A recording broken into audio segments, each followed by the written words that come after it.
These aren't the stories your mother told you. No, these are the other stories.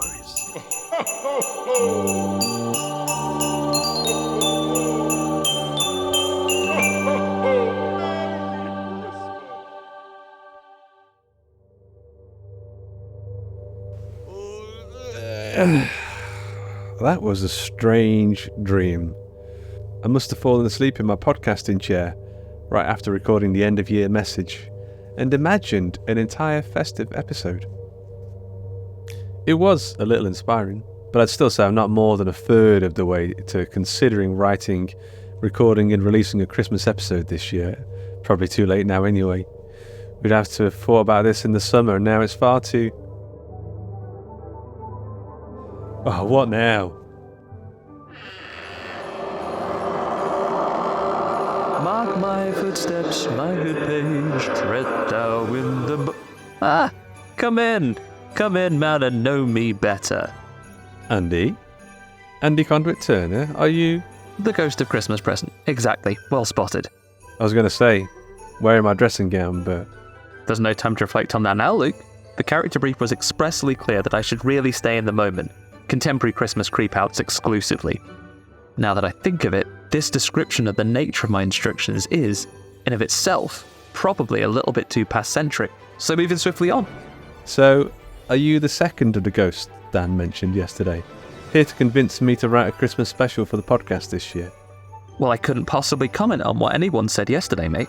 Past a foreign country and all that. And for those of us terminally tethered to the timely ticks of the temporal... Now, I'll just focus on telling you the story I brought along. Alright. Go on then. I will. By which I mean I am. Present tense.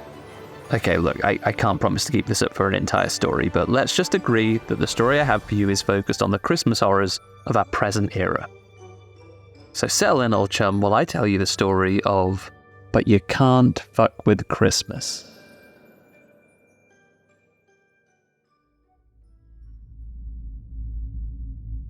Lying in bed, he went over the announcement in his head yet again.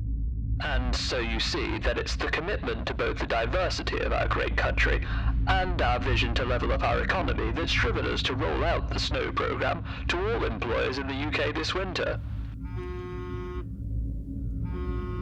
The Right Honourable Horrace Eaton instinctively tapped his phone to decline the call without looking to see who it was. Even at this hour, on Christmas Eve, they were still haranguing him to make a U-turn, but he would not be swayed. Now, Prime Minister, what would you say to critics that claim your changes to public holiday allocations are less about respecting diversity and more about diminishing the rights of workers or targeting those who are already struggling financially? I would say they were talking nonsense, or that they were clearly opposed to our country's growth. Look here. Places being closed for the holidays has been a problem since our first ever Christmas, when Mary and Joseph couldn't find an open inn, and it's continued to this day. Why should people that don't celebrate Christmas have to take the day off? And why should those who still wish to shop, eat out, watch a film, all things that feed our economy, go without due to a nationally enforced closure?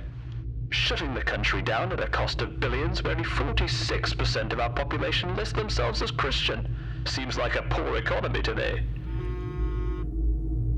The phone again. Could they not give him any peace? He grabbed the blasted thing and cast it away into the darkness of the unfamiliar room. It landed with a soft thud somewhere unseen. Based on our projections, less Christmas closures and service disruptions are going to reduce revenue losses versus December 25th last year 300-fold at least. And how are you balancing high street revenues in value against the well-being of people in our country that we love to do well? We need to grow the economy and to create and to protect jobs. By forcing people to work? No, by giving them the opportunity to work. As a reminder, thanks to the offset portion of snow, any employee able to showcase either attendance at a recognized church or a spend of 1/12 of their household income or greater with a validated retailer during December will have any leave they take off work during the former Christmas closure period credited back to them as public holiday in January. This time can then be taken off at a time agreed with their employer any time before the end of February. It simply couldn't be any fairer or more straightforward. It's the very essence of snow. Much as he'd done during the broadcast, he proudly counted back the letters of the backronym on his fingers as he repeated, Support the nation with offset work time. Yeah, more like spend now, otherwise work, you cat. It was that half sentence that had caused all of this. Those good-for-nothing, lefty, media elite fucks had agreed to cut the interview before that anti-growth conspirator had piped up. Sure, they had cut before he'd said very much, but it had set the optics all wrong. When Parliament resumed on January 8th, the official stats of the inaugural Christmas under the Snow Act were scheduled to be announced as a universal success as part of the government's polling strategy ahead of the next election. But this wasn't at all how things were being reported by uncooperative outlets, and certainly not by the public. Spend now, otherwise work was plastered on walls all around the country. And, as Advent had progressed, the unrest had only grown more pronounced, now nearing boiling point with Christmas Day only a few hours away. The beleaguered PM turned restlessly in the unfamiliar surroundings of the accommodation, generously provided by a party donor. From the comfort of the bed, he looked out over the city of London. What he wouldn't have given to already been with Chiara at her parents' villa in Italy. Sadly, there were certain expectations that he would be visible on Christmas Day, bringing bacon butties to the crew working on the repairs to Downing Street. Damn rioters. Sitting down to watch the King's speech, and so on and so on. With all the windows closed and the street-level noise blocked out, the city looked actually quite serene. One could almost be forgiven for describing the distant blue lights reflecting off the freshly fallen alabaster canvas of snow as festive. It was a mess, but he would weather the storm, and there were silver linings. While the usual busybodies were up in arms about a minor adjustment to annual leave, it was likely that the new education bill would pass with very little fuss, and perhaps even the indiscretions of a few backbenchers might even pass unnoticed entirely. He closed his eyes and began to drift off, rehearsing his comeback in the new year. Prime Minister, how does it feel to be proven right? Prime Minister, when will this be applied to other times of year? Prime Minister? Prime Minister? Prime Minister? Prime Minister? Prime Minister? Prime Minister? What? Horrace awoke with a start, blustering in a mix of shock and outrage at being shaken awake by an unfamiliar figure. Bony fingers dug into his shoulder as a gaunt face peered down at him, and seeing his eyes open, began to speak loudly to be heard above the high-pitched shriek of alarms.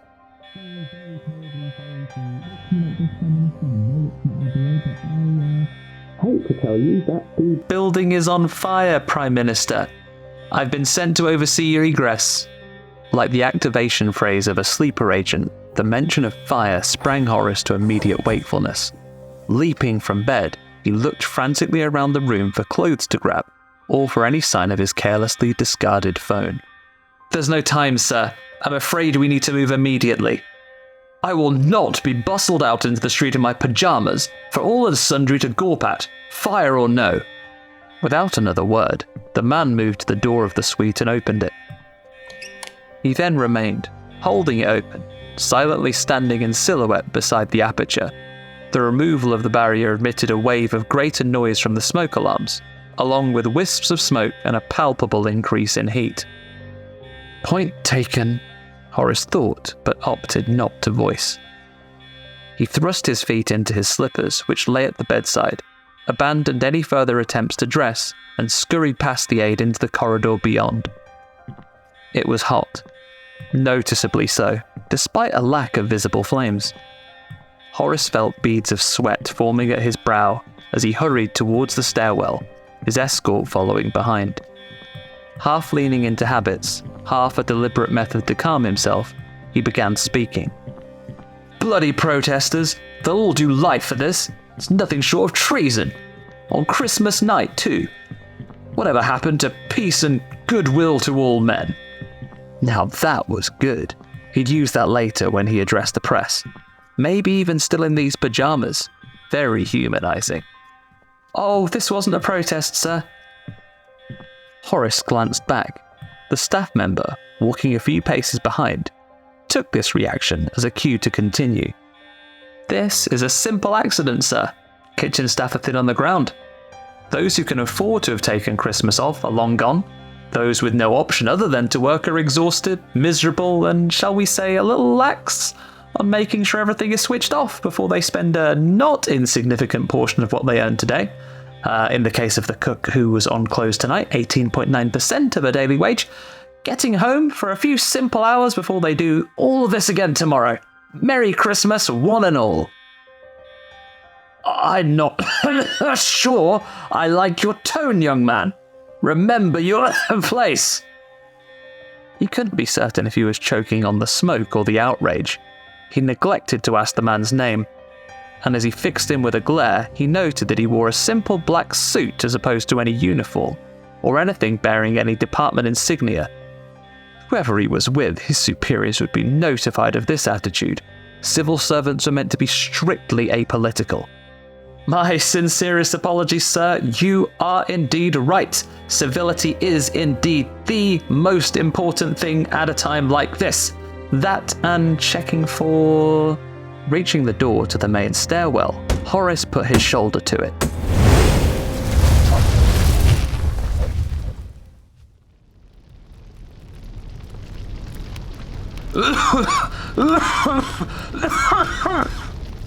Horrace rolled over, brushing fragments of door and other detritus from his person while inspecting himself for any obvious injuries. Crawling away from the blown-out door, now ushering in ravenous flames, he made his way prone, back down the corridor the way he had come, before being confronted by the sudden sight of what had become of his companion. As a man of the world, he could have steeled himself for a gruesome sight, mentally endured a vision of tattered remains and life snuffed out in a cruel instant. But as a man of reason, he was ill-prepared to see the man completely unblemished. Not a speck of soot on his suit, not a hair out of place. In fact, his face wasn't even flushed by the ever-intensifying heat that surrounded them.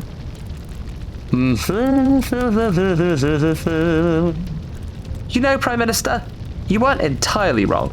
The protests do have a little to do with your predicament. All those angry people out on the streets, all those credible threats to be monitored, and on the limited resources public services have these days, I'm sure they're doing their best to triage it all accordingly. And of course, naturally, a building like this should have a fire suppression system.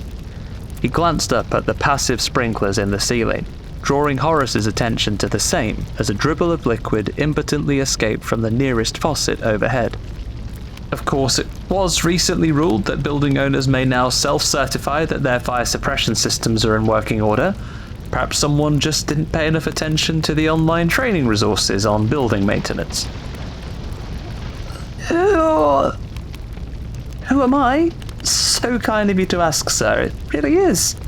Given the circumstances of our meeting, I'd of course forgiven you if you hadn't, but it is such a pleasure when people take an interest. Leopold Creed is my name, and I'm with the Department of Justice, Cosmic and Poetic Division. I suspect you haven't heard of us, but it's come to the attention of the higher-ups that the balance has really been off for some time now. So, it's new initiatives, new KPIs, a whole new regime of securing a universal equilibrium of sorts. Were it not for the burning in his chest from the smoke, the very real heat, and the sting of countless cuts and bruises, the rational mind of the career politician would have dismissed this as nothing more than a dream. Given a moment or two longer to recover, he may have even concluded that it was the smoke. But as it was, he decided he'd go with it. Why, I'm the Prime Minister! The party are all exceptionally busy at the moment trying to oust you, versus wondering if the building you're currently in is on fire. Here, check your phone. Producing the familiar device from his pocket, the strangely detached figure tossed the PM his phone. Scrolling through messages and missed calls quickly revealed a slew of notifications of resignation, and private messages from concerned allies stating that it was time to go. All of this was intermingled with promotional messages from businesses up and down the country, either declaring all of their huge Christmas Day offers, or scoring their own political points by sharing their decisions to remain closed for Christmas as a show of how much they valued their workers. And right then, the first among equals experienced a moment of true equality. He was no longer the leader of a country, a VIP, or even a person of particular note. He was just a man trapped inside a burning building. No, not like this, Horrace declared defiantly. Staggering to his feet and pulling up his nightwear to shield his face from the smoke, he pushed past the spectre that politely taunted him and stumbled back toward his room, one slipper still inexplicably on his left foot. Leopold Creed paced along calmly behind him. You see, it turns out you can push people, the world, your luck, just so far before something breaks, and you find yourself pushed back with irresistible force. Apparently you can take a lot from people. You can damage their livelihoods, you can rob their families, even threaten their freedoms. But ultimately, you just can't, if you'll excuse the language, sir, fuck with Christmas. Bursting back into the suite, Horrace raced across the room to the bay windows. Yes, he had remembered correctly. There was an old fire escape running along the external wall. Flinging aside the latch and thrusting open the window, he scrambled out into the frigid London air, his single naked foot feeling the chilled metal and his bedwear doing little to shield him from the fierce winter winds. The aged metal skeleton, affixed to the side of the building, began to immediately reveal itself as far more decorative than practical once it was actually put to the task of holding a person's weight. This would not hold for long. Horrace rushed down the first flight of stairs towards safety. There was a crowd below. From this height, Horrace couldn't make out if they were carolers, protesters, or just standard onlookers. I say, down there! Somebody help! Straining metal and masonry performed a pain duet as each struggled to maintain the structure as a going concern. Horrace froze, gripping the railing and planting his feet in an attempt to create stability through force of will alone. Looking back up to his window, he saw Leopold Creed leaning out to look down at him. Did you know the average spend on fire escape maintenance on a building of this size exceeds £30,000? More on a building like this one, actually, where the historic aesthetic needs to be maintained. You could probably double that cost easily. And for something so seldom used. Seemed like a poor economy to the landlord. This type of thing would, of course, usually come up on inspections, but it seems he knows some people in some high places. Bolts and screws tinkled on the metalwork as they began to abandon their posts. Wait, please, wait! The born negotiator and orator played every last gambit he had. Bargaining. Now, what if I promise to change my ways? The fire escape felt as though it was beginning to lean. Really not my department, I'm afraid, sir. That would be the Lessons and Redemption Division. But they are exceptionally busy at this time of year. Anger. Now, hang on. When you woke me up, you said that you were here to get me out. This just isn't fair. Creed looked down with a distinct nonchalant neutrality. The records will show, Prime Minister, that I clearly stated when we met that I had been assigned to oversee your egress, as in, monitor your departure, see you out, and pleading. But it's Christmas, man. Creed glanced at his watch, and then looked back at the pleading Premier with a broad smile. Indeed it is, Prime Minister, and in all realms this is indeed a sacred time which we cannot permit to go unmarked. The handrail Horrace was holding fell away. He wobbled and fought to keep his balance while maintaining his most sincere and pleading eye contact with the officious avenging angel. In light of the fact that it is now Christmas, and on behalf of the entire Justice Department Cosmic and Poetic Division, I must declare to you Merry Christmas, Prime Minister. Oh.